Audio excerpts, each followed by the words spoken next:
I'm Alexander Hefner, your host on The Open Mind. Alison Grimes is the Secretary of State of Kentucky, recently reelected to her second term. Grimes is the youngest female Secretary of State in the nation and the only remaining statewide elected female Democrat in the South. One of the most vocal opponents of the Republican efforts to restrict voting rights, including the Pence-Kobach so-called commission, Grimes is a champion of enfranchisement and its restoration. The compilation of every American voter's information would build a national voter registration database, which is unnecessary to improving our elections, opposite our Constitution and states' rights, and puts voters' privacy and personal data at risk. These are Grimes's words in response to what she deemed constitutionally invasive request. Welcome, Secretary. Thank you, Alexander. It's a pleasure to join you. It's a pleasure to have you here. Off camera just a second ago, you were reflecting on the most recent meeting in New Hampshire of this commission. What can you tell our viewers? Well, I think it continues to be, at best, the biggest waste of taxpayer resources that we've ever seen, and at worst, one of the largest national voter suppression efforts that's currently underway and being sponsored by the White House. It's something that every American should be concerned about, especially as such outrageous ideas came forward as trying to institute not only a national voter registration database, something that could risk the privacy and security of millions of Americans' information, especially if housed in the White House, but also take away one of the best assets of our election system, being desegregated. But we also saw ideas that usually Republicans run away from, especially when it comes to guns and background checks. The proposition that somehow every American should go forward to be able to vote only if they've had a background check conducted. We need to be breaking down barriers, Alexander, to our ballot box, not building them up. And the main focus of what this commission should be talking about, how do we get 40% of our American population that are eligible to vote actually participating again in our elections? They haven't even talked about the focus of what happened in 2016, that every intelligence agency in the United States has confirmed that Russia did intend to meddle and interfere in our elections. Hasn't even been discussed. So what we've seen, it's continued to be a lot of the same discourse that tries to perpetuate the notion that there's massive, widespread voter fraud throughout the United States in our elections, something that every election official, whether Republican or Democrat, have repeatedly condemned. You and your counterparts, your contemporaries in southern states, it was encouraging to see, made a nonpartisan Republican and Democrat commitment to attempting to eject this commission from the confines of your respective states and counties. One of your counterparts said they can go jump into the Gulf of Mexico or Mississippi River.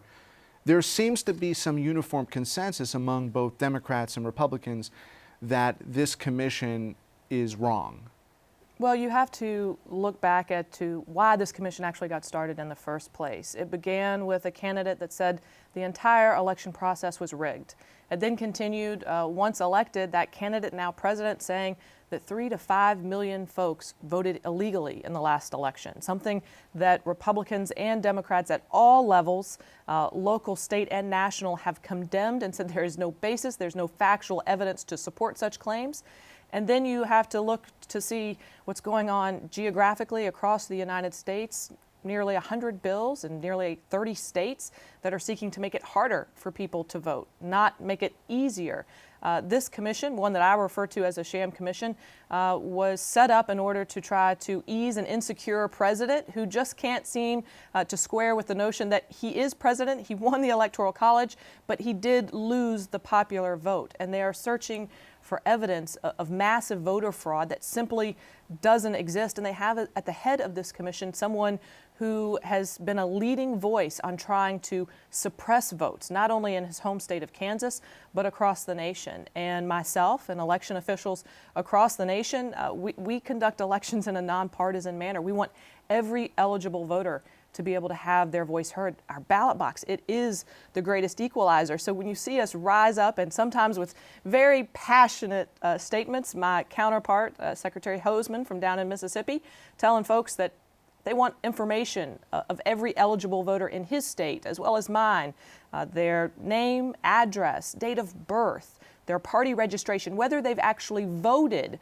their entire voting history, and importantly, the last 4 digits of their Social Security number. He told them to go jump in the Gulf of Mexico, and I told him there wasn't enough bourbon in Kentucky to make that request palatable. Rightfully so, and I think objectively a sham commission, and frankly, if former Governor Pence was not affiliated with this administration, maybe even he would see the light like his brethren in some of these southern states that you mentioned.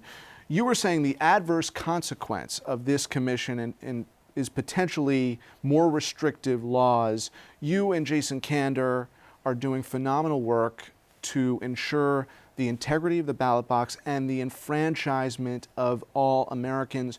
What is the consequence of the commission in New Hampshire, for instance, where you were mentioning the effect on younger and student voters? Well, we've already seen nationwide, just as the commission got started, and they requested all of this very personal, private information of voters that is held in the hands of chief election officials, that they wanted to collect that information, aggregate it, upload it to an unsecured database maintained in the White House, basically creating a national voter file that had already had a horrible impact, a negative chilling effect, where people, for instance, out in Colorado, were making sure that they were taking their names off of the voter registration rolls because they didn't want to become a target, for instance, of any foreign actor seeking to do harm to our nation, to them personally.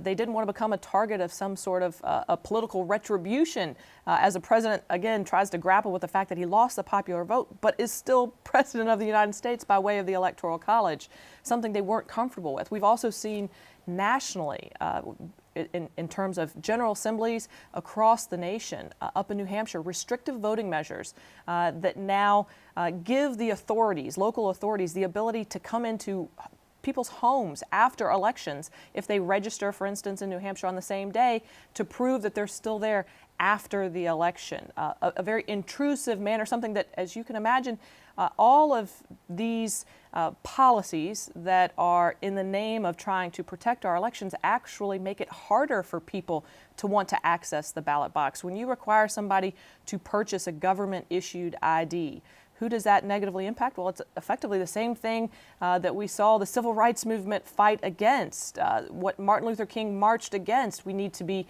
making sure we remove those barriers, poll taxes. And instead of a commission that realizes we have come a long ways in our nation and we don't need to be going back to the days of poll taxes or owning property for people to be able to access the ballot box, that's exactly the direction that they're going in.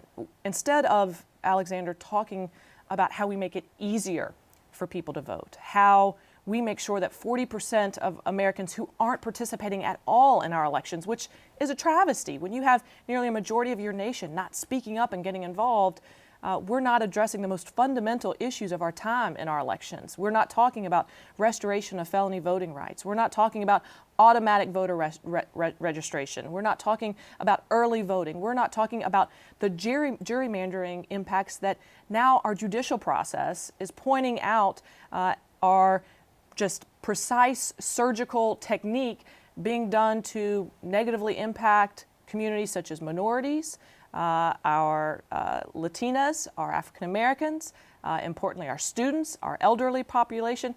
This is what we're finding are the philosophies and policies of what the GOP thinks our election system should be all about. It's not what I'm going to sit by and allow to happen. And I'm proud of my colleagues across the nation that have stood up with me, both Democrat and Republican. We actually recently at the National Association of Secretaries of State passed a bipartisan unanimous resolution that said elections are left to the states, federal government. Get it through your head. This is something that is specifically prescribed in our Constitution with the 10th Amendment.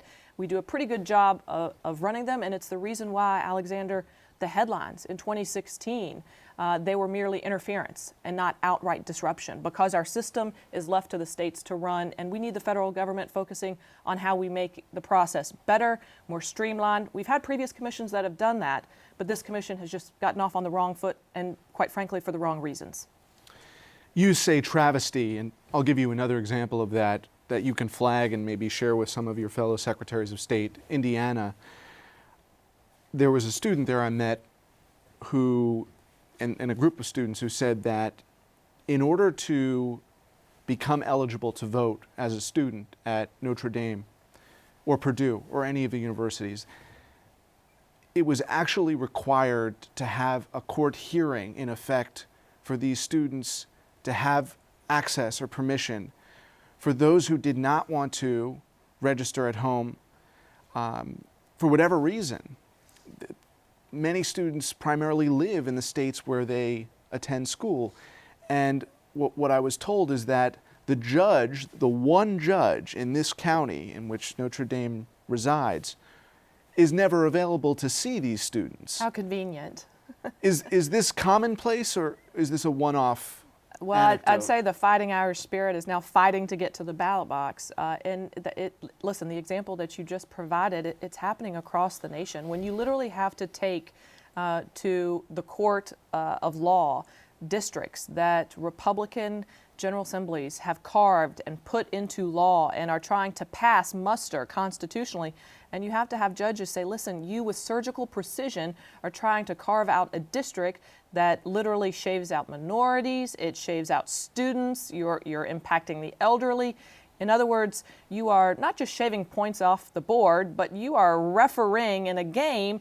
You don't really, there's no two teams that are playing here. You've already created the election in and of itself. You're already dictating who's going to be able to show up and, importantly, who's going to be elected. That's not how our elections are supposed to be run. They're supposed to be a balance. They're supposed to be an equal opportunity for especially the public to have their say in who their representative is going to be. And that's just not the way that right now our elections, the court is being drawn up. You have policies that are being put in place that are shaving points off the board. If we can keep people away from the ballot box, according to the GOP, then they'll have a better chance of getting their person elected. If we can create districts that wholly eliminate anyone that might vote against them or their ideas or their philosophies, well, we probably have even better chances of getting our candidate elected. And then we haven't even talked about the philosophies that the GOP propagated and put forth many years ago. We're now seeing a huge impact. I myself personally have run elections, the largest and most expensive Senate race in the United States history, felt it personally, campaign finances, having unaccountable dollars in our politics.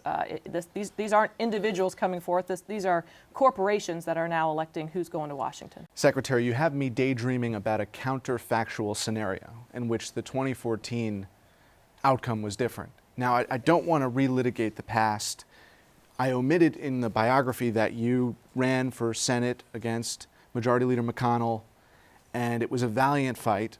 I admire you in this political industrial complex, rooted in bluegrass as much as, the Empire State, from Cuomo to down south. Name a governor or a Senate race. These are industrial complexes. You referred to it.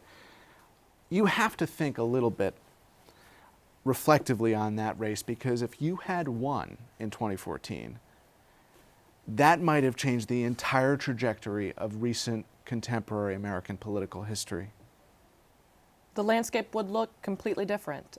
We would have had a president in Barack Obama that would have actually gotten to fulfill his Supreme Court nomination. We would have a trajectory that perhaps the United States wouldn't be in Republican-controlled hands.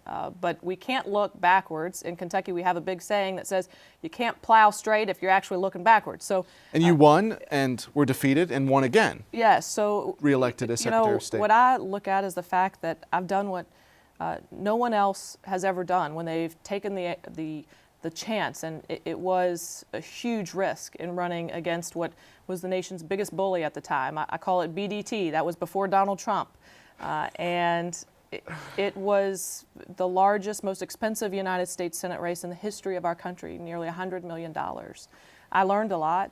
Importantly, I got to make some of the most amazing relationships across the nation, but importantly, in my state of the Commonwealth of Kentucky. I know why I'm fighting. I know why I'm standing up. I know why I continue to fight not only for voting rights, but for women's rights and workers' rights, human rights. These are folks, not just in Kentucky, but across the nation, that need someone to be advocating on their behalf, not the bought and paid for Koch brothers' interests. Their interests are needed now more than ever to have a voice not just in the Commonwealth of Kentucky, but across this nation. It continues to motivate me. It's the reason why I got back up, and unlike many folks who have run against Mitch McConnell before, it's taken them decades before they've ever been able to perhaps be reelected. We literally turned around from a November 2014 election to announce to run for reelection as Secretary of State, and proudly reelected in that amount of time to be able to be winning a race in 2015 when I saw many of my counterparts in the Commonwealth of Kentucky not only not get reelected, but now, as you pointed out, one of the last statewide women standing in the South that's a Democrat.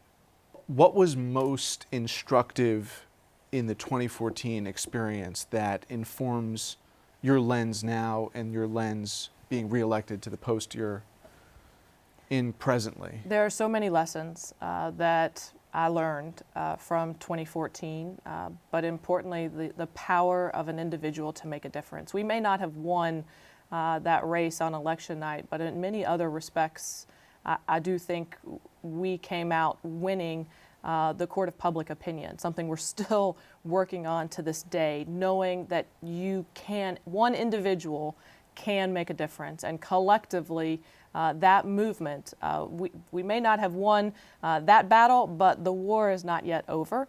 And my hope is that there's a long future, a future ahead of us, the folks in my state and all across this nation, to continue to stand up and to say that we're not going to be bought and paid for by the Koch brothers, that rural voters do matter. Importantly, that when we say y'all, we mean we welcome everyone, that we fight to make sure that people who are the least, the last, and the lost among us have someone that sits in local government, in state government, and importantly, in Washington, D.C., that's fighting for their interests, because those are the interests that government was created to actually protect. It wasn't the interest of Wall Street or the Koch brothers. Is it too early to tell, Secretary, or can you already tell if the voters' reaction to this administration to date? Is there some kind of cumulative reaction that they feel empowered, they feel betrayed, a combination of the two? Well, we have seen, not just in my home state of Kentucky, but across this nation, nonviolent civil disobedience. It's what's led to amazing progressive change throughout the course of our nation's history. Martin Luther King, he marched not only for jobs, but for justice. And we have folks that sadly we're still marching not only for jobs, but for justice. And I do think elections have consequences, and folks are seeing that if they sat on the sidelines or perhaps went and voted because they had a grudge against one candidate, didn't know enough about the other, that they had an impact in this election, an election that literally came down in the Electoral College to under 100,000 votes. That's what determined who's sitting in the White House right now, 1600 Pennsylvania Avenue. I think folks are more engaged than ever, but that engagement to me, Alexander, is not enough. We actually have to translate registrations into participation, and it's why what's being discussed right now with a presidential commission that's supposed to be talking about making elections better, not worse, is so, it just strikes me at my core as something that every American should be concerned about. Literally wanting to use data analysis that expert after expert has said is flawed to knock people off a voter registration list, simply because they want to claim there's massive voter fraud. We say there's not evidence of it, especially election officials like myself across the country, Republican and Democrat, but yet if they say it enough, then we've got to have a commission to investigate it so that we can make the public perceive that there is. All of this has an impact of not just, as we talked about in Colorado, people jumping off the rolls, but of public perception of people believing that this is a system that they can't have trust and faith in. And that is not something that, as the chief election official from the Commonwealth of Kentucky, as a leader for election rights and administration across this nation, that I'm going to sit idly by and allow that discourse to go unchallenged, that reckless rhetoric to go unanswered. And importantly, I want to make sure that folks realize there are many more folks like myself and my counterparts on the Republican side that believe our elections, and especially the elections we conduct and that we stand by the results of, are something that they should be a part of and that this democracy is depending on them to be a part of. And what is the sentiment of the folks right now in Kentucky, in the Commonwealth? Well, I think they're engaged. We are coming up on National Voter Registration Day at the end of September. Importantly, you know, in the Commonwealth of Kentucky, we've come a long way under my tenure as Secretary of State in terms of making the process easier, breaking down the barriers to the ballot box while also protecting the integrity with online voter registration, a military and overseas voting portal, helping victims of domestic violence. But there's a ways we still need to go. In Kentucky, we're just one of a handful of states that still don't restore felony voting rights. They're still out there ready to advocate for good measures that make sure that our ballot box is inclusive. The energy that I've seen across Kentucky, you asked, what's the sentiment in the state right now? This is a red state, obviously, that went overwhelmingly for Donald Trump. But when you have the majority leader, Senator Mitch McConnell's approval rating at 18%, the only place, Alexander, he could show up recently was a breakfast that honored a dead pig. So I tell you, there's a lot yet that has to be done, a lot that will be done, but the momentum is there on the side of folks who we marched for jobs and justice with Martin Luther King many decades ago. We're still marching today, and that impact, I think, will be felt in our future elections. And your other senator, Paul, he preaches libertarianism, and in fact, is he a supporter of enfranchisement? Would he support your effort to give formerly incarcerated folks their rights back? Or well, is he there's MIA? a lot of lip service and a lot of rhetoric on the GOP side. I've yet to see it actually come to fruition in our state. We have a governor who said the same thing.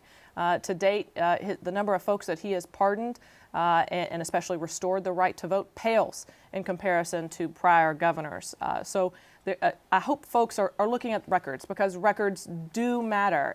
It's not the rhetoric that people put out there, it's what they're actually doing once they are elected and in power. And in the Commonwealth of Kentucky, we've had people that have been in Washington a very long time.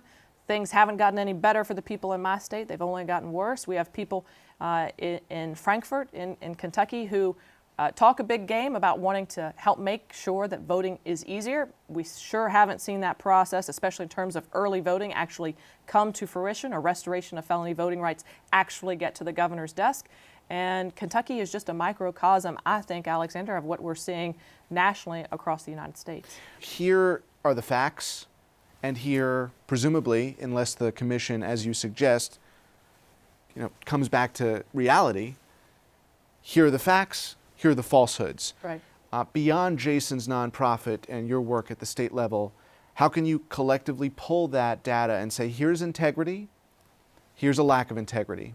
Doesn't there have to be a competing commission or entity to show the American people what's true? Well, I do think the Democratic National Committee has already put forth an election commission of their own, but I think we're already doing it right now. When you see not just Democrats, but Republicans saying that this commission is a sham, and how it started out requesting literally to create a national voter file, you can go jump in the Gulf of Mexico. That has to give you the confidence to know folks aren't just sitting idly by and allowing this reckless discourse to occur. Do you have confidence in your fellow secretaries of state of both parties that they, if necessary, will evolve from writing letters to forming organizations to protect those rights? Because it's been now requested one or two, possibly more times, the data, and the majority of secretaries of state across the country have not given in to Chris Kobach. You're exactly right. If you look at the original request of the president's sham voting commission, it's been outright rejected by over 40, if not 45 states. There's no secretary of state that I know that's fully complying with that request to provide a lot of personal, private information about not just voters, but individual citizens across this nation. In Kentucky, 3.3 million Kentuckians. I have confidence in my fellow secretaries of state. When we convened over the summer and had our national meeting, it was imperative that before we walked away, and this was in Indianapolis, we were literally in the vice president's backyard, that we send the message and we did so unanimously by saying that our elections are left to the states to run, and we do a pretty darn good job of it. We stand by the results of the elections that we have conducted, and we want the public to know that and to do so as well. That's a pretty powerful statement, especially in light of the discourse that was going on publicly at the time about this voting commission. So I do believe that each of my secretaries, counterparts across this nation, come to this job just as I do. They want to make sure everybody has the ability to vote. For me, it's Margaret Harris that I think about. She cast her first vote back in 1928, the election of Herbert Hoover. And when I came into being a Secretary of State, she hadn't registered to vote. You know why, Alexander? She said the process was too hard. One of my proudest moments was making sure in 2012 she was able to cast her vote. And today, in the name of Margaret Harris, I continue to stand up and be vocal to make sure that especially those who fought so hard and are still fighting to this day, not only to get the right to vote, but to keep the right to vote, that they have an advocate not only in the Commonwealth of Kentucky, but in this nation. I'm so glad, Secretary, that you invoked history. We had recently Mayor Whaley of Dayton, and she was the same champion of our history, of our heritage. She's inspired by former Governor Cox and the seeds of the New Deal. I think you've got a lot of fight left in you, from Lexington to who knows where. Thank you for joining me today. Thank you, Alexander, very much. And thanks to you in the audience. I hope you join us again next time for a thoughtful excursion into the world of ideas. Until then, keep an open mind. Please visit the Open Mind website at 13.org/openmind to view this program online or to access over 1,500 other interviews. And do check us out on Twitter and Facebook at Open Mind TV for updates on future programming.